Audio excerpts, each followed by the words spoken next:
All right, so Jehovah's Witnesses.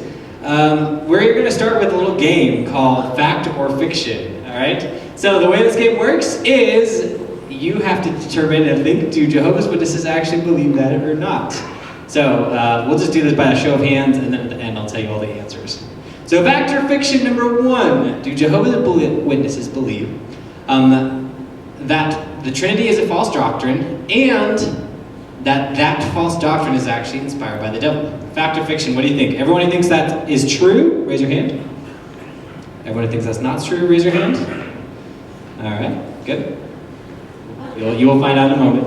I'm not going to tell you yet. Jesus is actually the Archangel Michael. He is not divine. He is the first being that God created. What do you think? Do Jehovah's Witnesses believe that? True? If you think that's true? If you think that's not true? All right. Jesus' second coming actually already happened. Sorry if you were waiting for it. It occurred secretly, though, and invisibly in 1914. Fact or fiction? Fact? Fiction. All right. The Holy Spirit is only available to some Jehovah's Witnesses, not all of them. Fact or fiction? Fact? Fiction? Jehovah's Witnesses are forbidden to wear a cross or even own one. Fact or fiction? What do you think? Fact? Fiction. All right. Some of you are just wildly guessing, I can tell. Jehovah's Witnesses are forbidden to talk to anyone who has been disfellowshipped or shunned. Fact or fiction? Fact. Fiction. All right. I think that might be the last one. So, oh no, we have more. Jehovah's Witnesses believe that all pastors, that would include me, are the Antichrist, and all churches are of Satan. Besides, of course, Kingdom Halls. Fact or fiction? Fact? Fiction. All right, you guys are pretty divided. Guess what? All of those are true. All of those are fact. All those things Jehovah's Witnesses believe. So that's just an introduction. And yes? They also tell the worst knock-knock joke. Thank you for that. They also tell the worst knock-knock joke. All right. So yes. So as you can see, there are some very strange beliefs of Jehovah's Witnesses. There is also some confusion about what they believe. I'll talk about why that's the case in a little bit. But all that's to say, it's important to understand where they're coming from, why they believe certain things, again, so we can reach these folks. So I'm going to start with some history. I almost called it brief history, and then I decided not to, because I'm going to do a little bit more history tonight. And the reason for that, they're all facts, yes. So the reason I'm going to do a little more history is because Jehovah's Witnesses has been very strongly influenced and even changed significantly by its different leaders it's had over the years. So what Jehovah's Witnesses believe today is actually very different than what they believed 100 years ago when they started. More like 130 years ago. So because of that, it's very important to know a little bit more of the history than we have for other movements, so bear with me. I think it'll be beneficial in the long run. Also, Jehovah's Witnesses classifies as a cult. Again, we talked about this with Mormonism, but a cult is a religious group that, according to its official teachings, if you believed all of its official teachings, you would not be a Christian, you would not be a follower of Jesus. So that's what classifies as a cult. If you were to believe everything they say is true, you would be not following Christ. That's not to say that everyone who is a Jehovah's Witness is definitely not saved. That's just to say if you were to follow all the official teaching, you would not be. All right, so history. The founder of Jehovah's Witnesses is Charles Taze Russell. Important to understand, Russell grew up in a Congregationalist type church, so that's a church that puts a lot of emphasis in decision making with the whole body. In a similar fashion to how actually our church, we have an annual church meeting and we vote on things. So he kind of came from that background. But as he was growing up, he was very troubled by the doctrines of predestination and especially hell. They really troubled him, and so much so that he went looking for answers to those questions, and that's when he ran into the Seventh-day Adventists. A good conversation for another time we might have is what do Seventh-day Adventists believe. But he ran into the Adventists, and just to be brief, the Adventists believe that you as a human being are a unity. So that means that your body and soul are not really separatable from each other. So when you die, you're dead, right? Your spirit doesn't get separated from your body and go to heaven or something like that. You're dead, you're gone. And so because of that, Adventists don't believe in hell the way most of us here would think of it. They believe in hell just as kind of cessation of being. So when you die, or when God judges you and sends you to hell, that means you're just dead forever. You cease to exist. That's called annihilationism, the kind of idea that your being is annihilated. It doesn't continue to exist. So that was comforting to him for a while, but he kind of kept studying the Bible and kind of kept forming more and more weird beliefs. Eventually he ran into a guy named N.H. Barber. Barber predicted that Jesus would return in 1874. And so he started following this guy around and learning from this guy. And then 1874 passed and nothing happened. But then Barber said, well, actually Christ did return. It was just invisible and secret. And what happened is Christ did return. It was invisible and secret, and that started a 40-year harvest period. And so the idea was for the next 40 years, there's going to be a great incoming of people to the true gospel and the truth. So to aid people in understanding that, Charles Russell and N.H. Barber started publishing a magazine. A year after they started a magazine together, they actually separated. They had enough differences that they couldn't stay together. So then they separated, and Russell started his own magazine called The Watchtower and Herald of Christ's Presence, which eventually turned into the Watchtower publications that we still have going on today. So he basically spread his views through that publication, and then he also traveled around preaching. As he gained followers, he formed local congregations. Now, with his background as a Congregationalist, Russell was actually more of a, you might say, democratic church leadership structure. So the way it worked when Russell was in charge was that every year, the Jehovah's Witnesses churches would have a business meeting, and they would have to vote on who's the leader, and they would vote for Russell to be the leader. So he kind of gave them a choice, but then if they didn't vote for him, they weren't really part of the true church anymore. But it was at least more kind of democratic than it later became. He also kind of spread his views that started changing significantly. Eventually he came to not deny the Trinity, the deity of Christ, again, the existence of hell because he was an annihilationist, and some other things. So that was Charles Taze Russell. After him was, for some reason people call him Judge Rutherford, though he was never a sitting judge.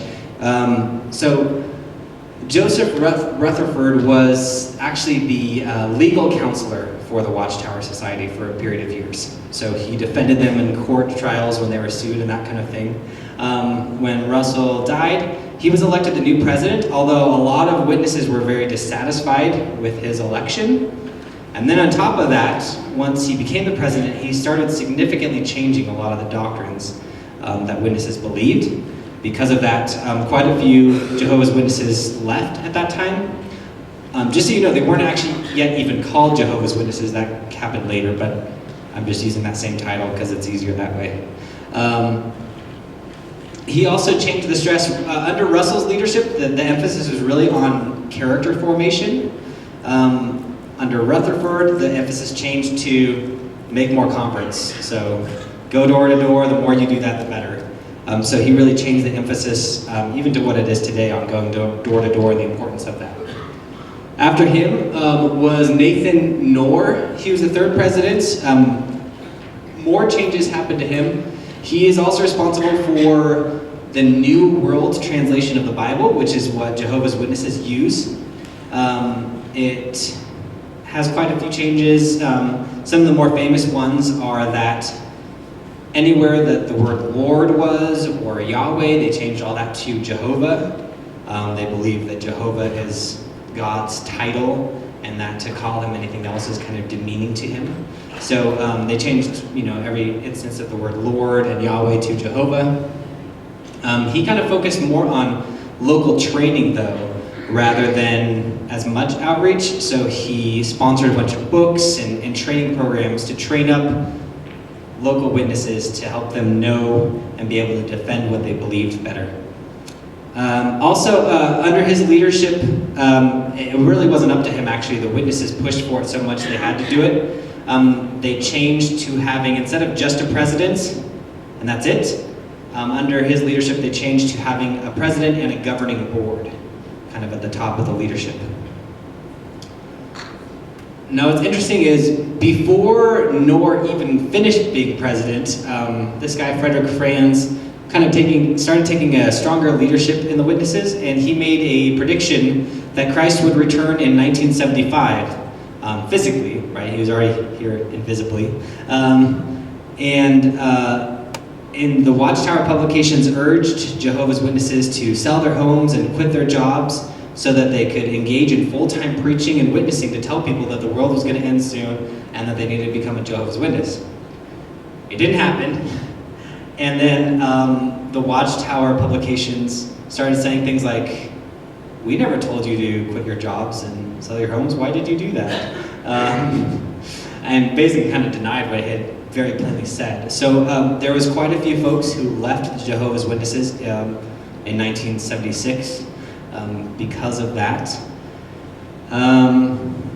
There's not much more important to know with Franz. And these last ones are just kind of catching you up to the president. There's not as many changes with them, especially because the governing board was now in power. And so most of the decisions on doctrine and changes with practices came down to the governing board, not just the president anymore. I don't have a lot of information, but I know in 2000, the Watchtower Society, that's kind of the name of the top organization that runs the Jehovah's Witnesses, they went through a major reorganization. If you want, during Q&A later, I can try and describe to you why and a little bit of why that took place. But basically the long and short of it is that the then president and the governing board kind of stepped down, but not really. They're still on the governing board, but now the Watchtower Society also has a board of directors. The thing is, the board of directors makes kind of business decisions, but the governing board still makes doctrinal decisions. And so they are still kind of running the show. So even though Henschel stepped down and Don A. Adams is the president of the corporation, or the president of the board, Henschel and the folks who are on the governing board are still really kind of in power in a lot of ways. All right. So some of this will become clear again as we go. But for now, do you guys have any questions on that history? Yeah, Danny. During all those different phases of the transitions, you said people left, like, roughly, do you know the population, like, how big?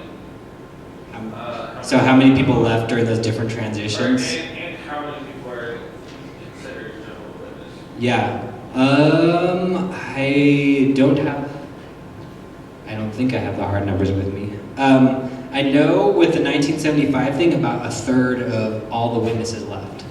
So that's a big percentage of your following. I know that in those early days when, so Russell was the first president, then Rutherford came on, and a lot of folks left with Rutherford. I know that they didn't exactly leave. A lot of them just started new kind of splinter movements and kind of continued as those movements. And some of those we still even have today.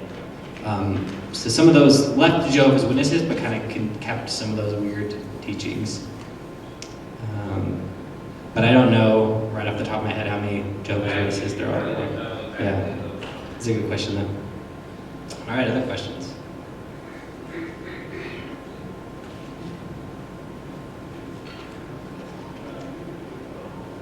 Like I said, it's such a great job. There's no questions asked. Yeah, Nancy. Well, did it move across the United States like Mormonism did, or did they start in one place and start to move out? Yeah, it started a little bit later, and my understanding is it spread more through publication and plus the door-to-door preaching than it did. Like Mormonism was more. They picked up and moved. Yeah, they picked up and moved and gathered people along the way, and people came to them. And only in the last 100 years has it become more outreach for the Mormons. The Jehovah's Witnesses have been really outreachy from the start. So I don't know exactly, but there's not really the same kind of history of, there wasn't an emphasis on staying together and having one central location for the witnesses. So it's a very different history in that sense than the Mormons. Yeah. No, it's okay. There's a clarification. So it started in the United States and now is it worldwide? It is worldwide today. In fact, they have a lot more success making converts overseas and stuff, but part of that is confusion because folks don't know better and think they're just another Christian group. Yeah. Amy? That's my question. Yeah. So when you look at their numbers, most converts to Jehovah's Witnesses are happening overseas now, not as many in America. Yeah. All right, so we'll move on. Again, I think this will become more clear in a minute why the history is a little bit complicated. So I'd like to give you guys kind of a big idea to hang beliefs on. So again, the big idea for Christianity is basically creation, fall, redemption. You look through Genesis, God created a good world where he could dwell with humans and have a relationship with them. Then fall, that's Genesis 3, where Adam and Eve chose sin, chose rebellion. That's affected the whole world as well as all of humanity since then. And then the rest of the Bible is God's story of trying to restore that and heal that broken relationship, right? So creation, fall, redemption is kind of the big story of the Bible. For Jehovah's Witnesses, this sounds ridiculous, but it's really true, that the big idea is do whatever the society tells you. Let me kind of expand on that and give you a framework for some of these other groups we've even looked at. So again, for Christians, we look at Jesus and he said, follow me, right? Which means do what I do, learn from me. So Christians can be defined very simply as followers of Jesus. When we looked at Mormonism, Meryl and Raquel did a great job showing us that really when you read through the Book of Mormon and what they preach and say, it's a different Jesus. It's not the same Jesus. It's a very different message. So you could say Mormons follow Jesus, but it's a different Jesus. They don't follow Jesus as presented in the scriptures. Muslims follow Muhammad because they believe he's the ultimate prophet. That's last week. But Jehovah's Witnesses don't even follow Jesus or a different Jesus. They follow the Watchtower Society. You'll see theologically why that's the case in a moment. But that's what I kind of want you to hang everything else on tonight. Does that make sense? Everything kind of flows from that basic idea. So let me talk about their beliefs and why it's the case that to be a Jehovah's Witness basically just means follow the Watchtower Society. Jehovah's Witnesses teach that God, the way that God communicates with the inhabitants of the earth is through an earthly organization. They believe that's just God's way of doing it. Furthermore, they believe they are that organization. They believe that very early on, maybe right after the original 12 apostles died, the church went through a great apostasy. In other words, all the true Christians kind of were lost their way, started turning away, and that basically Christians have been lost ever since until Charles Taze Russell came on the scene in the 1870s and started teaching the truth, and that God started communicating through him to start an organization through which God could communicate his truth to the world. So what that means is when the Watchtower Society speaks, it's like God is speaking because they believe he speaks through them. So to question the Watchtower Society is to question God himself. It's basically equivalent to blasphemy. They believe also because of that all other Christian groups out there are, again, apostate. Their interpretation of Revelation is that, Revelation talks about Babylon the Great as the whore of Babylon and that kind of imagery, and they believe that is all other churches. So all other churches are wrong, and the Watchtower Society is the only one with the truth. So again, that's why I say To be a Jehovah's Witness, the central thing is you follow the Watchtower Society, whatever it says, whatever its leadership says. Let me talk about New Light, because this has to do with all the changes that's happened. So sometimes Jehovah's Witnesses will talk about receiving new light, or the governing board will talk about we've received new light on this matter. And the idea is one of basically progressive revelation. So what the board teaches and what they believe is that the idea is that as the dawn approaches, as Jesus is coming, his second coming is getting closer and closer, that's kind of brightening up their knowledge of the truth. And so the governing board is constantly getting more and more truth. The problem is, with that teaching, the governing board can totally change what it's previously said is true, and even completely reverse what it has said in the past is true. And all they have to do is say, we've received new lights. We once taught this, but this is actually the truth. And again, as a member of the society, you're not free to discuss that. You're not free to say, well, let's look at the Bible. You have to either accept it or be disfellowshipped, basically. You're not allowed to question what the society says. Important note, too, is when you talk to Jehovah's Witnesses about this, they will say things like, well, you know, like, the members of the board are human, so sometimes they make mistakes. Part of the problem is, one, you can never question what they say. So the idea is they're not making a mistake now, but then later they can apologize for making a mistake. It's kind of weird in that sense. Also, the other problem is they have never, ever apologized for any of these mistakes. So Jehovah's Witnesses will say, you know, the prediction about 1975 and Jesus returning, that was a mistake. But the Watchtower Society never said, that was a mistake, I'm sorry, anything like that. They just go on and say, this is the new teaching, this is the new light we've received, believe it.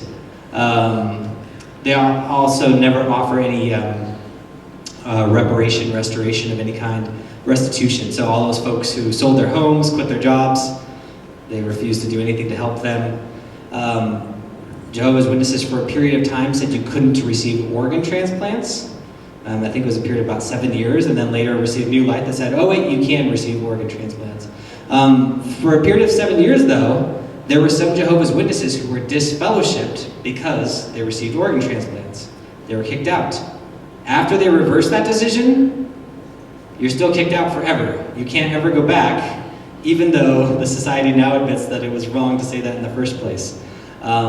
So it's pretty messed up in that sense. Basically, the governing board can do no wrong and say no wrong, and can receive new light.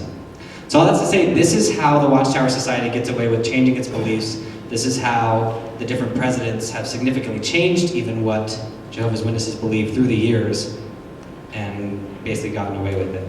Does that make sense? All right, so with all that in mind, I'm going to do my best to explain what Jehovah's Witnesses believe about a few different doctrines. This is hard, a little bit hard. I put this in your notes. It's a little bit hard because Jehovah's Witnesses refuse to just put out their statement of belief. On our church website, we have a statement of faith where you can see exactly what we believe about God and the scriptures and Jesus and all that. Jehovah's Witnesses refuse to do that. The Watchtower Society refuses to do that, partly because then what are they going to do when they receive new light? It's also hard, again, because their beliefs change every so often. So as best as I've been able to research, this is what Jehovah's Witnesses believe. So first, let's talk about God. Jehovah's Witnesses deny the Trinity. They think basically who we would call God the Father is the only God. They call him Jehovah. They believe that is his only title. They believe that Jesus is not divine, but they do believe that Jesus was Jehovah's first creation.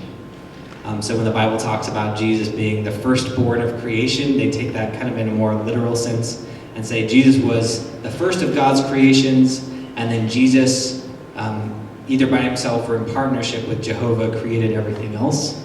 And they don't think the Holy Spirit is a person at all, or God. So everything that talks about the Holy Spirit, they just say that's some kind of force from God. And that's it. So the Holy Spirit is not personal or divine. Yeah, Brandy. If they don't believe in Christ's divinity, why are they so into when he's coming back? What is it that he's going to do? Sure. Yeah, I'll talk about that in a minute. I mean, they believe he's very important, they just don't believe he's divine.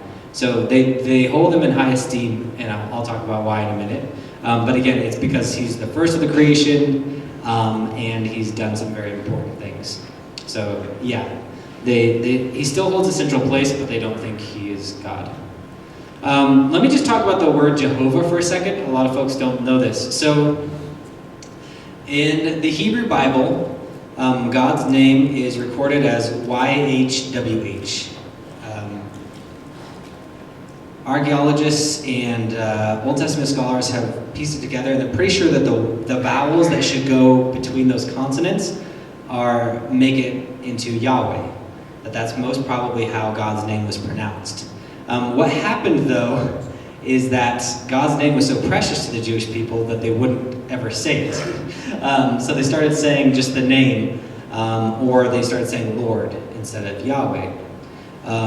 So the word kind of fell out of usage, but as best we can tell it's pronounced Yahweh. In the Hebrew Bible, though, in the original manuscripts, they just had consonants. They didn't have any of the vowels inserted there, and you just had to know what vowels should be there. So that's all that's there, YHWH. For a portion of time, though, before they figured out that it should be Yahweh, some folks were like, well, what vowels do we put in there? And so they decided, well, the Greek word, so different language, the Greek word for Lord is Adonai. So they took the vowels from Adonai and inserted them between those letters, YHWH, and they came up with Jehovah. So that's where the word Jehovah comes from. That's the word that's usually in King James versions and such, but it's important to know the word Jehovah is kind of a made-up way of pronouncing Yahweh. The more correct way of saying God's name would be Yahweh, though. So, yes. But Jehovah's Witnesses believe Jehovah is God's name. That's how you should pronounce it. Let's talk about where this brings us. So, Jesus. Jehovah's Witnesses believe, again, that Jesus is God's first creation. They believe he existed as a spirit being, as Michael the archangel, before he became human. Now, this is really weird, and it's important to get. They believe that, in essence, when you work it out, they believe that Jesus, the archangel, spirit being Jesus, right before the human Jesus was born, basically ceased to exist. And then God implanted, had Mary conceive a baby, and then God inserted into that baby the mind and personality of Jesus, the spirit being. Does that make sense? For Jehovah's Witnesses, it's important actually that it's not actually the same being. So the mind and personality of Jesus, the spirit being, was inserted into this human. They believe Jesus was just a human, nothing more. They believe that Jesus was, just like any other human actually, except that he was sinless until his baptism. Then at his baptism, the Spirit, which is just a force, came upon him in a special way and made him into the Christ.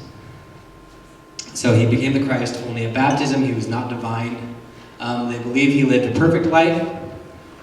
I don't know why this is a big deal, but for Jehovah's Witnesses, it's a very big deal. They believe that Jesus did not die on the cross, that he rather died on a torture stake. They believe that the cross is a pagan symbol. As you'll see in a little bit, they think a lot of things Christians celebrate and practice come from pagan things, and then therefore, if you practice it, it's really bad. So they believe the cross is a pagan symbol, and they kind of think that Christians worship it in an idolatrous way. Anyway, the point is they believe Jesus died on torture stake, and then, again, there's this discontinuity, though, between Jesus's pre-human state and post-human state. So they believe that through Jesus' death, he paid the ransom for Adam's mistake, Adam's sin in the garden. But they say, if Jesus was raised from the dead, though, and gets his body back, that's like taking back the ransom he just paid. So that's what they're thinking. That's how their thinking goes. So they believe because of that Jesus was actually not raised from the dead. God just actually destroyed the body of Jesus and then recreated a new Jesus/Michael and gave him that same personality and mind back. Does that make sense? Well, maybe not totally, but hope you can follow along. So, Michael the archangel came back into existence after Jesus' death. God recreated him because Jesus couldn't actually be literally resurrected, because that would be to take back the ransom he had paid to pay for Adam's sin. Kind of makes your head spin a little bit, I know. We'll keep going. Again, we'll have time for questions, so jot them down if you think of them. So, sin and salvation. So Romans 6:23 says, "For the wages of sin is death." So what Jehovah's Witnesses believe is that most people will end up actually paying for their own sins simply by dying. They take that literally. For the wages of sin is death. When you die, that means you paid for your sins at death. That's basically what they believe. Again, remember too that death is real death. It's not like your spirit goes somewhere else. When you die, you're dead. Nothing is going on. Now, Jesus' death is special, but only for a select few of Jehovah's Witnesses, which we'll talk about in a minute. The idea is, so you go back to the garden, Jehovah's Witnesses believe that what was lost in the garden when Adam sinned was perfect life with God. That's what was lost, perfect life with God. So, what Jesus restored was the ability to have perfect life with God. But that only applies to certain Jehovah's Witnesses who earn the right for that. So for most of Jehovah's Witnesses, the important thing to get, for most of Jehovah's Witnesses, number one, you pay for your sins when you die, so that's kind of taken care of. And then kind of being good and pleasing in God's sight is really just kind of all up to you. And the biggest way you do that is by obeying God's organization, the Watchtower Society, doing what it tells you, namely making sure you're reaching people, going door to door and preaching, and also by attending meetings. Jehovah's Witnesses have a lot of services, and you're supposed to go to those to be following God. Okay, so for Jehovah's Witness doctrine, Armageddon and last things kind of plays a central role in their understanding of everything. So this is a picture from one of their publications. You can see the world is burning, and the churches are, but the Jehovah's Witnesses are happy and safe. So to understand what they think about Armageddon, you have to understand the two different groups. So, salvation and what's going to happen at the end of time affects two different groups of Jehovah's Witnesses differently. So you have the anointed class and the other sheep. All right? So for the anointed class are the literal 144,000 special people. All right? So Jehovah's Witnesses believe there are 144,000 people who are among the anointed class. Here's what you need to know. What Jesus did through his death is only for them. Okay? For the rest of the people, they don't actually need Jesus' death because they're going to pay for their own sins at death, and they're going to be good by obeying the Watchtower Society. All right? That's really important to know and understand. Also, through Watchtower publications, they wrote and said and taught that that number was completed in 1935. Yes. There's not a lot of anointed class left. The other sheep are the rest of the Jehovah's Witnesses. The idea is that they will survive Armageddon, this terrible destruction of the world that's going to happen when Jesus returns. They are going to be tasked with rebuilding the earth and making it a beautiful paradise for Jesus' 1,000-year reign on earth. Let me expand this a little bit. I have another slide on these two classes and what's going to happen. So the anointed class, the idea is that they're the only ones who need Jesus' sacrifice. Again, what did Jesus' sacrifice do? It gave them the right to have perfect life with God. Perfect human life. But, just like Jesus did, they are going to choose to sacrifice that perfect earthly life so that they can reign with Jesus in heaven for the 1,000-year reign of Christ. So in practicality, no one actually needs Jesus' sacrifice according to Jehovah's Witness teaching, which is really strange when you work it out. So the anointed class, again, Jesus' justification for them means they can enjoy perfect human life on earth, but they're going to forfeit that so that they can reign with Jesus in heaven during the 1,000-year reign of Christ. For the other sheep, again, they're justified by how faithful they are to this society. Sorry, I already said that. During the 1,000-year reign of Christ, again, the anointed class will be with Jesus in heaven. Let me talk a little about what's going to happen. So first, what's going to happen is, again, everyone's going to be destroyed. Again, when you're dead, you're dead. There's nothing going on with all those people who are destroyed. Faithful Jehovah's Witnesses, though, will survive Armageddon, this terrible destruction. Then they will set about rebuilding the earth and making it this beautiful paradise. Then, what God is going to do is He's going to slowly resurrect everyone who has ever lived and give them basically a second chance to repent. So He's going to resurrect slowly so that everyone can have some time and the earth doesn't get too crowded. Stage by stage, God is going to resurrect everyone who has ever lived. And then the Jehovah's Witnesses who are there and kind of ruling over the earth will teach them the truth about God. And they will become given an opportunity to basically become a Jehovah's Witness. If they refuse, they will die and again basically stay dead forever. That will be the end of them. If they repent, then they can live forever. But there's one group of people who do not get that privilege of resurrection. Disfellowshipped Jehovah's Witnesses. So if you are a Jehovah's Witness and you get disfellowshipped, when you die, you're going to stay dead forever. And for them, that's the equivalent of being consigned to hell forever. So disfellowshipping is this huge power that the Watchtower Society holds over its members. It's very intense how scared witnesses are of being disfellowshipped. We already talked a little bit about this. Again, witnesses have kept this belief, though, that a person is a unity. In other words, you don't have a separable soul from your body. You're just a person. So when you die, you're dead. You cease to exist. So when God judges someone and they are not going to be saved, they just cease to exist. Hell is simply the end of existence. All right, I know that is a little bit head spinning. Sorry about that. That's just the nature of it. Questions or clarifications about what Jehovah's Witnesses believe, the basics of it? Colleen. Do we know where the 144,000 number came from?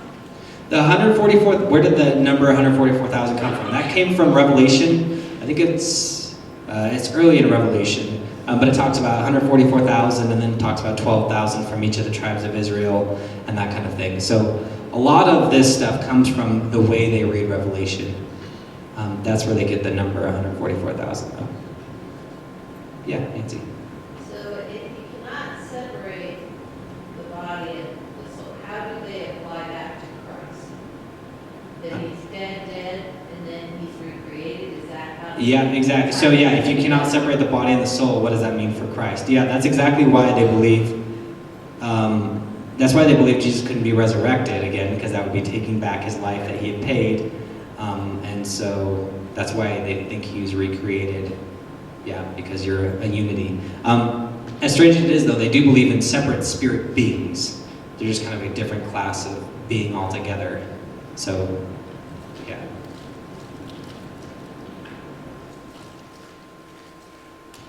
Yeah.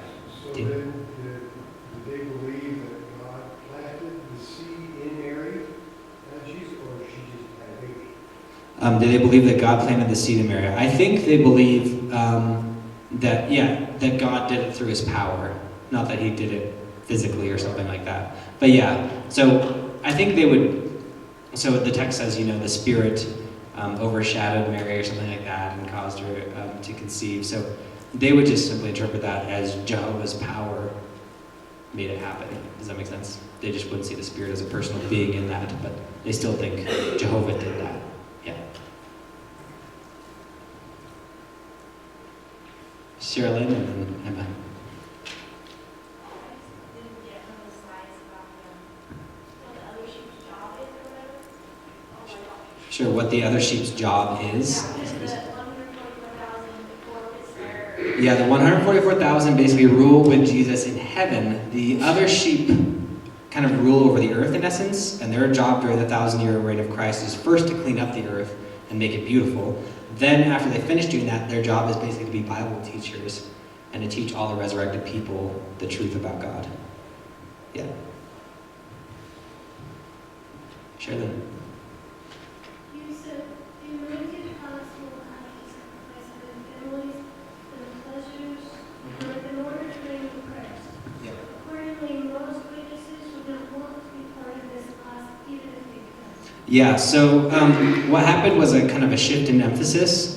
So why did I write that most witnesses wouldn't even want to be part of the anointed class?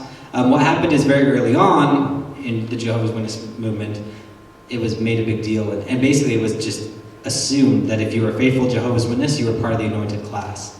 And you kind of just wanted to be, that was the idea. You wanted to become a witness so you could become part of the anointed class. Then though, in 1935, they said the anointed class has now been filled. Over the following years then, people couldn't become part of that class. And so they kind of tried to make it more and more attractive to not be part of that class. Does that make sense? And so the emphasis was, they started just to place a really strong emphasis on like, look how beautiful the earth is going to be. And you're going to be with your family still if they're faithful Jehovah's Witnesses. So why would you want to give all that up to be part of the anointed class? Like, they're making all the sacrifices. Why would you want to do that? What you want to do is be on earth. And it was a way of, again, you still want to make converts, but those converts can't be part of the anointed class, so it's trying to make... So repackaging it. Yeah, repackaging it, that's right.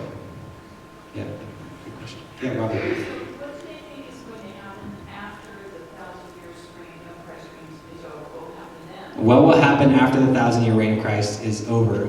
From what I can tell, it's not very clear, actually. I mean, they believe that after the 1,000-year reign of Christ, Satan will be released, try and deceive the nations one more time, and then Jesus will beat them and hand over the kingdom to the Father, and then they don't really say much more after that. So I can't tell very much, but yeah, I don't know past that. That's a good question. Danny. I just want to make sure I'm understanding here. When they believe when they die, they like die. Yes. They believe when you die, you have ceased to exist. But then you're resurrected. What So- happens between? So what happens between? Nothing. You're dead. So when God resurrects, or probably more technically recreates you, He is doing just that. So probably for you, it'll just be like that. You won't have any knowledge of anything happened. It'll be like when, maybe when you're put to sleep or whatever, when you have a surgery, you know, you wake up and it's, your teeth are gone. And I think they think it'll be like that. So you die, you have no knowledge of anything happened because you're not really existing, you're not conscious of anything, and then you're resurrected. But you're not actually even existing technically for that whole time. Yeah, Monty. I know some of the ones I know, they refuse to engage in any patriotic rituals. They won't do any stand with the national anthem, and they don't even vote. Are they instructed to? Yes. buy the trip? And that is a great segue because next we're going to talk about the practices of Jehovah's Witnesses, and I'm going to do my best to talk about why they do some of those things. But that is exactly right. Jehovah's Witnesses are not patriotic. So again, if we have more time, we'll talk more questions again too when we're done. Especially you can stay after for Q&A. So let's move on though. Practices of Jehovah's Witnesses. There you go, Mon. You are right there. Witnesses are not allowed to participate in the government or military. Again, this goes back to the central idea that the Watchtower Society is God's sole governing authority on earth right now. That means practically that every other governing authority is of Satan and under his power.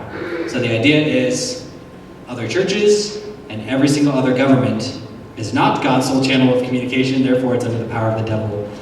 So because of that, to be consistent, you're not supposed to pledge allegiance to the flag, you're not supposed to take part in military service, you're not supposed to be patriotic in any way. They would view all those things as bad and giving your allegiance to the wrong thing.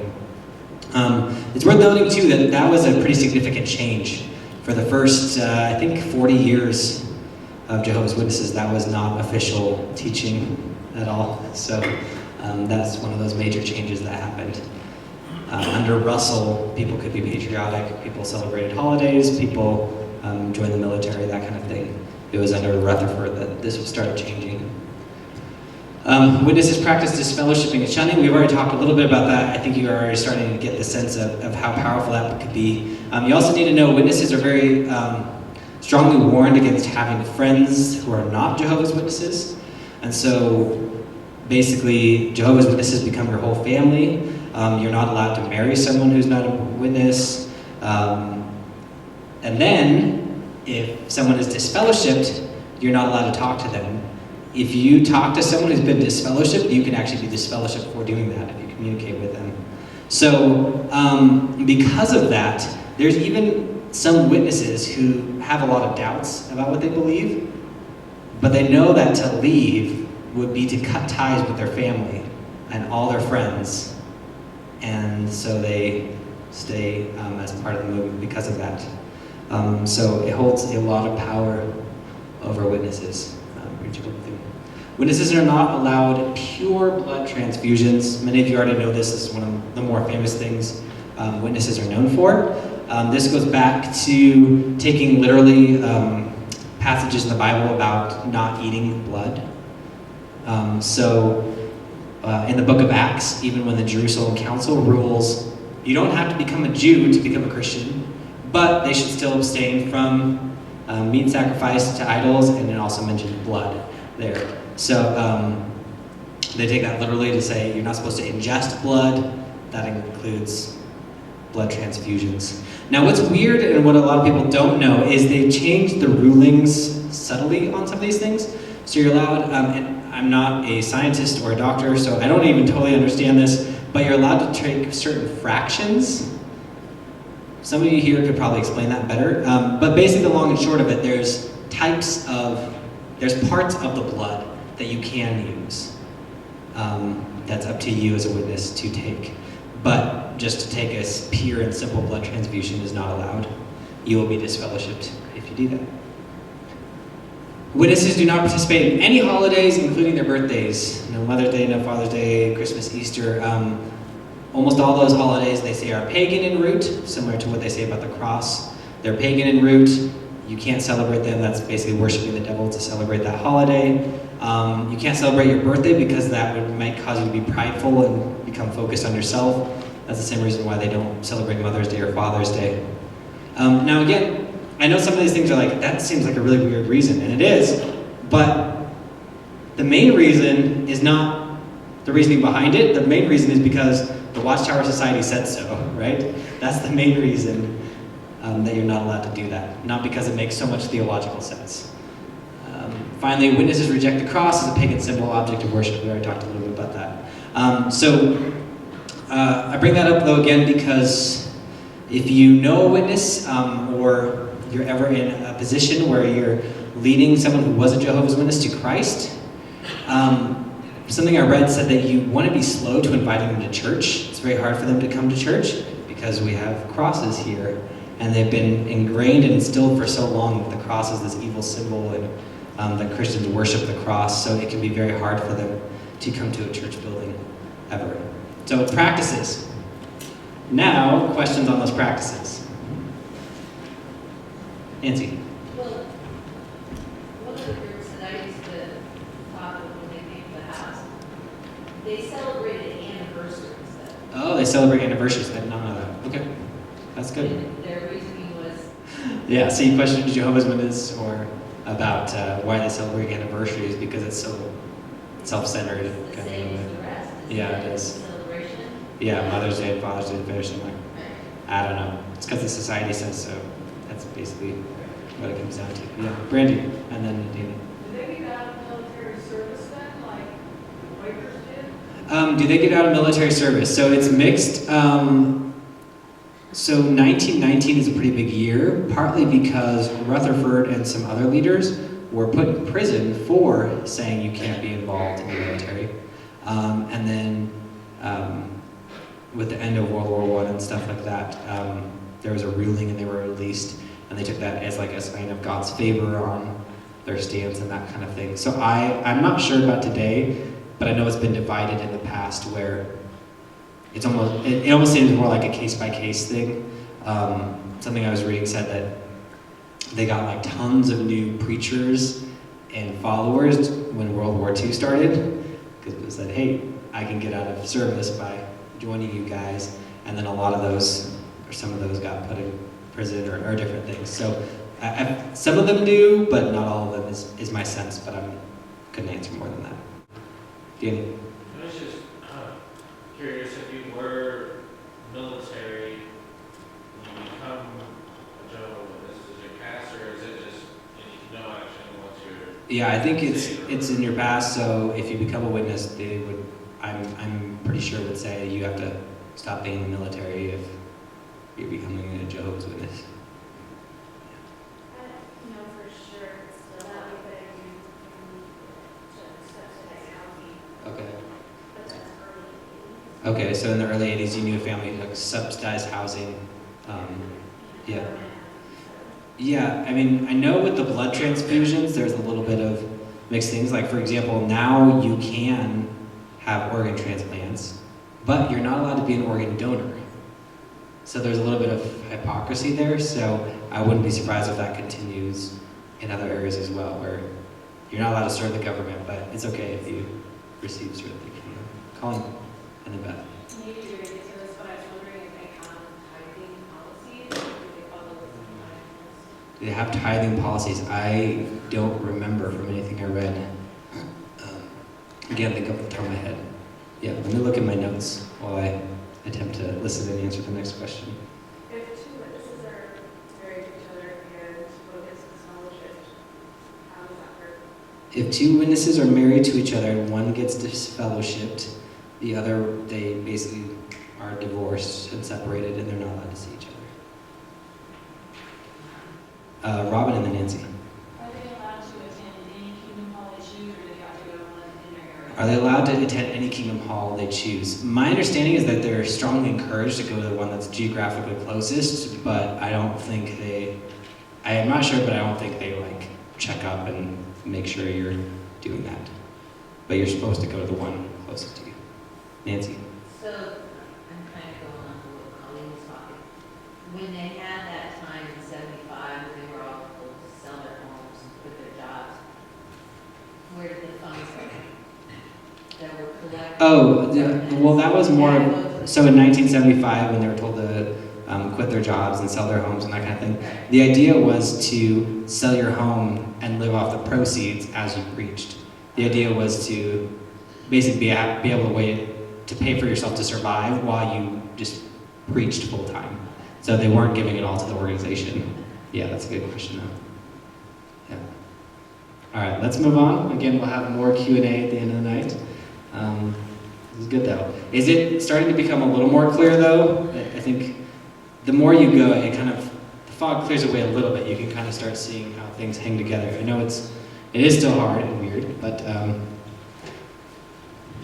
hopefully it's making more sense. So, sharing Christ with Jehovah's Witnesses. First thing before you get to that, 2 John 10 through 11, I believe has been wrongly interpreted by a lot of folks to say you cannot let cultists of any kind into your home. I don't think that's the intention of the text. 2 John 10 through 11, understood in its historical context, is really about providing support for traveling teachers and preachers for the church. So you're not supposed to provide support, let into your home in the sense of letting them stay overnight and giving them food and that kind of thing for people who are preaching a false gospel. That's what you're not supposed to do. So the equivalent would be to either host at your house for free, someone who's a cultist, or for me to let someone teach here who I know is teaching the false gospel. That's really what the text is aimed at. I don't think it's true the text to say it means you can never let a cultist into your home. That's important because some of the things we're going to talk about recommend doing home Bible studies and that kind of thing. So that's why I say that up front. Sharing Christ with Jehovah's Witnesses, again, like every week, but it's so true. Pray and be attentive to the Spirit. It's God's Spirit who works at convicting hearts. It's His Spirit who's going to work through you and remind you of and show you what to say in those moments. So pray, look for opportunities to talk to Jehovah's Witnesses, and trust the Spirit's working. Number 2, build friendships. This is especially important knowing that almost always all the adults' conversions to Jehovah's Witnesses are almost always because someone moves to a new area, they have no friends there, their neighbors aren't reaching out to them, they maybe try and do some social things, they don't make any friends, and then this nice friendly person knocks on their door and wants to talk to them and is ready to bring them in. In other words, what I'm saying is most of the time, when people become Jehovah's Witnesses as adults, it's because of an emotional need for friendship and to be welcomed by others. And then that same emotional need will often drive them to stay with the witnesses because they don't want to lose all their friends. So all that's to say, if you're speaking to Jehovah's Witness, it's really important to build a strong friendship. Now that is hard to do because they're warned very strongly and discouraged from making friends with anyone who's not a witness. But if it's in the context of you letting them preach to you, then it's a little bit more allowable. So take an interest in them, get to know them a little bit, and try and become friends as much as you can. 3, do not argue about the Trinity or deity of Christ. Well, let me say first, I'm getting most of these things from Wilbur Lingle's book, Approaching Jehovah's Witnesses in Love. It's listed as one of the sources in the back of your packet. But what he talks about is Jehovah's Witnesses are very strongly trained in being able to argue these two doctrines. They have tons and tons of verses memorized and ready to go. So if you talk about the Trinity or the deity of Christ, those are important doctrines. They're very important. But the fact is the Jehovah's Witnesses have been trained so long and memorized so many verses that they think support their view, that when you talk about those things, they don't even have to think. They can just regurgitate all the things they've been trained on and hammered over and over again. And what you really want to do is to get the Jehovah's Witnesses to start thinking for themselves and not just regurgitating things. So that's why it's not advisable to start and focus on the Trinity or the deity of Christ. You can go there maybe later, but it's not a good place to start because, again, they've just been schooled in it so heavily and strongly. Do get them to question the Watchtower Society. This goes back to they're not following Jesus, right? They're following the Watchtower Society, and they're not allowed to question the society. So what you need to know is the Watchtower Society puts out publications. Witnesses are encouraged to never study the Bible alone. They're always supposed to study it with the Watchtower literature that tells them how to read it and what the Bible actually means. But now what that means, though, is the Watchtower Society has a lot of literature to explain to Jehovah's Witnesses what the Bible means, why they believe what they believe, but they have hardly anything that talks about the Watchtower Society itself, or where it comes from, or their claims to authority. So what you really need to do is to get a Jehovah's Witness to start questioning the Watchtower Society itself, and if it really is a legitimate, ultimate authority for them. And so in your packet, I've included questions/discussion starters, and almost all of those are aimed at trying to get a Jehovah's Witness to start looking at the Watchtower Society and say, is it really legitimate to follow this organization and its claims to be God's sole voice in the world? Do ask Bible questions and study the context. So, you guys remember, again, going back to what Jehovah's Witnesses think is going to happen during the 1,000-year reign of Christ, is they think what's going to happen is that slowly people are going to be raised, and they are going to be the Bible teachers and teach people truth about God. So because of that, Jehovah's Witnesses believe that they have the truth and that they should be Bible teachers even now. So when they're trying to share their message with you, they will want to take on that role. So one of the things I was reading was like, if they are very insistent on that, you can let them do that. All right, you can be my Bible teacher, but I don't want to just read through what the Watchtower says about this. I want to read through a book, front to end. Pause real quick. The Watchtower Society does just a lot of pick and choosing random verses, taking them out of context and saying, look, it supports this doctrine. So almost all of their studies are topical or doctrinal in nature. Hardly any of them work all the way through a book. So you say, okay, let's study the book of Ephesians together, verse by verse. And you walk me through it. You explain what it means, and then you ask them really good questions along the way. What does Paul mean by grace? Why do you say that? This makes it sound like he means that it's a free gift and that everyone needs. That kind of thing, that can be very effective because you're getting them to think, you're getting them outside the literature, the things they've been trained to use for everything. Do not invite them to church. Again, that's because there's so many barriers. Witnesses are also taught that, basically you go into a church building and you've entered Satan's domain, in essence. So even maybe after a witness comes to Christ, they will still have a lot of emotional hesitancies in coming to church. So instead of coming to church, at least for a while, if you're sharing Christ with a witness and they become a follower of Jesus, invite them to do a Bible study in the home. Something that's really important to think about. Remember, they've been basically brainwashed by getting literature their whole life that says this is what the Bible means. So, if a witness comes to Christ, the last thing you want to do is say, let's read this book about what the Bible says, right? It's very important just to read the Bible itself. You can do that on your own and maybe read through a commentary in preparation for your home Bible study, but it's very advisable that you don't give them another book, because if they've come to Christ and they've realized the Watchtower Society is wrong, they're going to be very hesitant about listening to what someone else thinks about what the Bible says. They'll have the hunger to read it for themselves and to know that it's really the truth. All right, make sense? So those are some thoughts from Wilbur Lingle on approaching Jehovah's Witnesses and sharing Christ with them. So on that note, we're going to jump up our prayer time tonight. So we're going to spend the next 5 minutes praying for Jehovah's Witnesses. If you know a Jehovah's Witness, pray for them. If you don't, that's okay. Just pray for Jehovah's Witnesses in general, that they would begin to question, especially the Watchtower Society, that God would give them bravery and courage if he starts to convict them of truth, to leave, because it is such a hard thing. So let's spend the next 5 minutes just praying for Jehovah's Witnesses, and then we'll end with some challenges for us. God, we do pray for the Jehovah's Witnesses in our community here in Elizabeth and around the world. But I pray especially for folks we might come into contact with, that you would use us to plant seeds of truth in their lives, that you would give us the right words to say to do that. I pray you give us a heart of compassion for them, and the oppressive fear they live under, to be able to lose their friends and be cut off from their family for disobeying anything. And so we just pray for them, that they would come to know you, and that you give them courage to follow you. In your name we pray. Amen. All right, let me share a couple of challenges for us. Again, where these come from is that as I was studying Jehovah's Witnesses, there was a few things I looked at and I said, wow, that's really messed up that Jehovah's Witnesses do that. And we kind of do that too.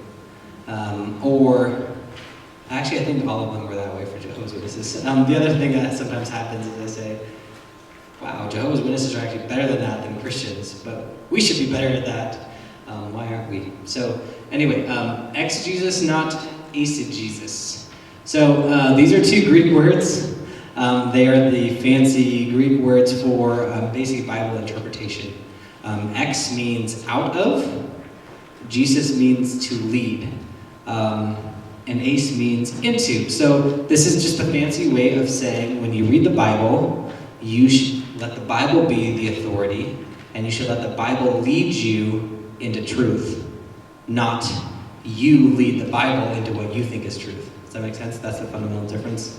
And the reason this came up is just because Jehovah's Witnesses, obviously, they're taught certain things, they're taught the Bible means such and such, and anyone who would read the Bible from start to finish would not think the Bible means that. It's a very strained interpretation. This actually comes from something I heard Francis Chan say in an interview once, or maybe it was even one of his lessons. He said he was actually talking to Jehovah's Witnesses, and he was challenging them on this point.